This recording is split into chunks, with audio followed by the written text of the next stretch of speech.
With the creation and formation of the Great Smoky Mountains National Park, hundreds of families who called these hills their home were asked to leave their mountains and to move elsewhere.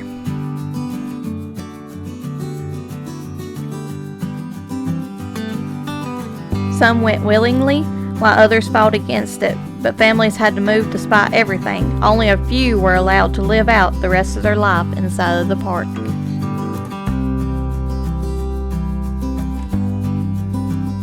Then came the Walker sisters.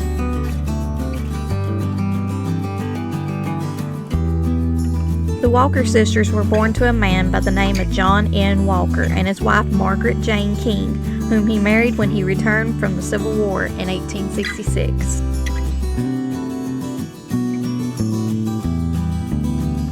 After marrying, John obtained a house and property in Little Greenbrier Cove, which he received through Margaret's family.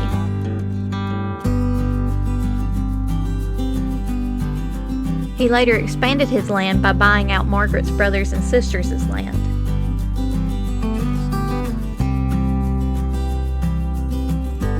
Together, the two had 11 children, 7 girls and 4 boys.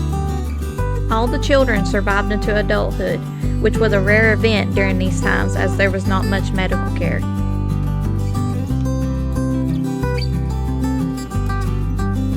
The sisters' names, oldest to youngest, were Margaret, Polly, Martha, Nancy, Louisa, Sarah, Caroline, and Hetty.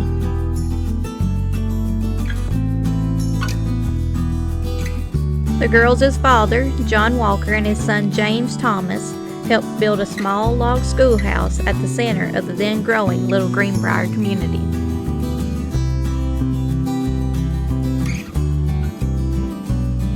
The structure would also serve as the Primitive Baptist Church in 1925.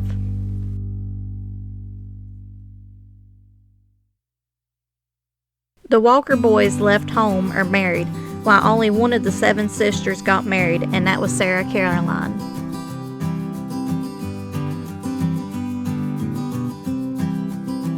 The 6 unmarried Walker sisters remained on the farm with their father. They inherited the farm after their father passed away in 1921. However, this would not be the only tragedy that the sisters would face. 10 years later, their sister Nancy passed away as well.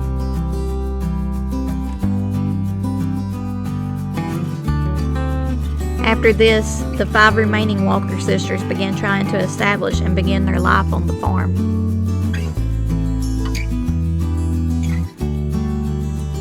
The sisters fed and clothed themselves, as well as raised livestock and maintained their farm mountain homestead for the next 40 years.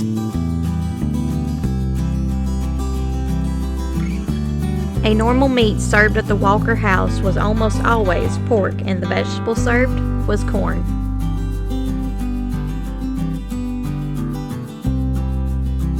The garden also provided the sisters with many types of fresh vegetables to eat as well during the growing season.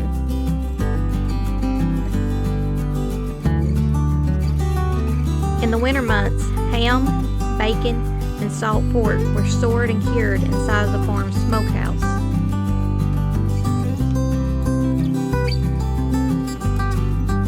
The sisters were also great spinners and weavers as well.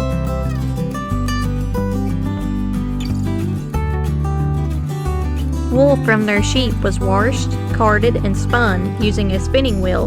They would sometimes even add berries or bark into wool so the yarn or fabric would be dyed.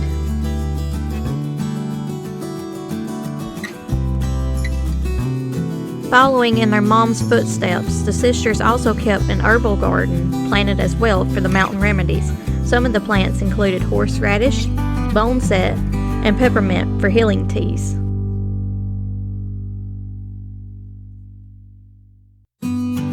Natural plants were also collected from the forest by the sisters as well.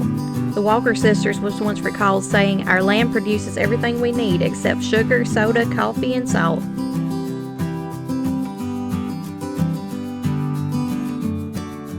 When Congress approved the establishment of the Great Smoky Mountains National Park, North Carolina and Tennessee began raising money to purchase their private lands.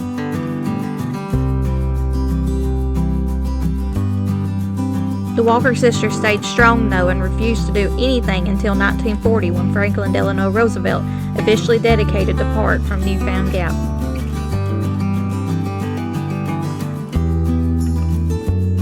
With the creation of the park, the Walker sisters were given $4,750 for their land, as well as the promise to be able to live out the rest of their lives at the cabin and homestead that they grew up on and lived.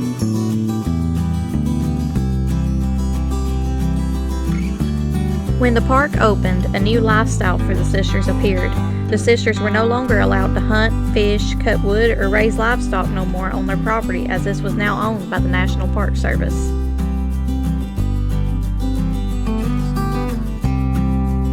The Walker sisters welcomed new visitors and saw them as an opportunity to sell homemade items such as children's toys, crocheted dollies, fried apple pies, and even Louisa's handwritten poems.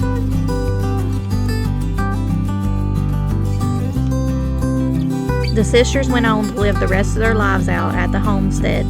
Today, visitors from all around are still able to visit the homestead, now welcomed with only memories of the past.